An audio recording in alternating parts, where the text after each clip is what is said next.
In example 4, we are going to look at this graph and determine if the relation shown is a function. So this graph shows points and lines. Let's find out what the point rules are.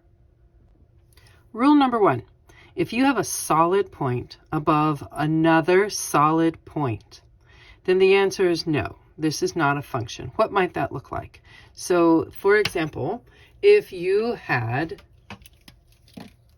a line with a solid point at the end of it, directly below another line, even though the lines are going in opposite directions, even though these 2 points are directly above each other, the answer is no. This would not be a function. Our second possibility is if you had a solid point either above or below an open point, then the answer would be yes, this is a function. So what might that look like?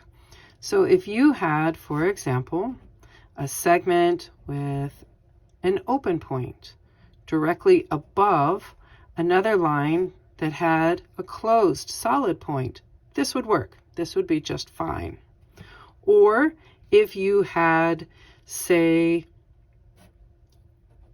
a solid point above the open point, this would also be just fine. Those are both examples of functions. The third point option would be to have an open point above another open point. So what might that look like? That might be something like this. Here's an open point, and directly below it is another open point. So this would be another example of a function. Now that we know the point rules, let's look at our particular example. So right here at the very beginning, we can see a solid point above another solid point. And it happens again and again.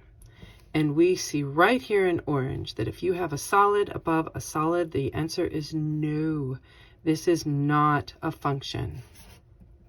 And there you go.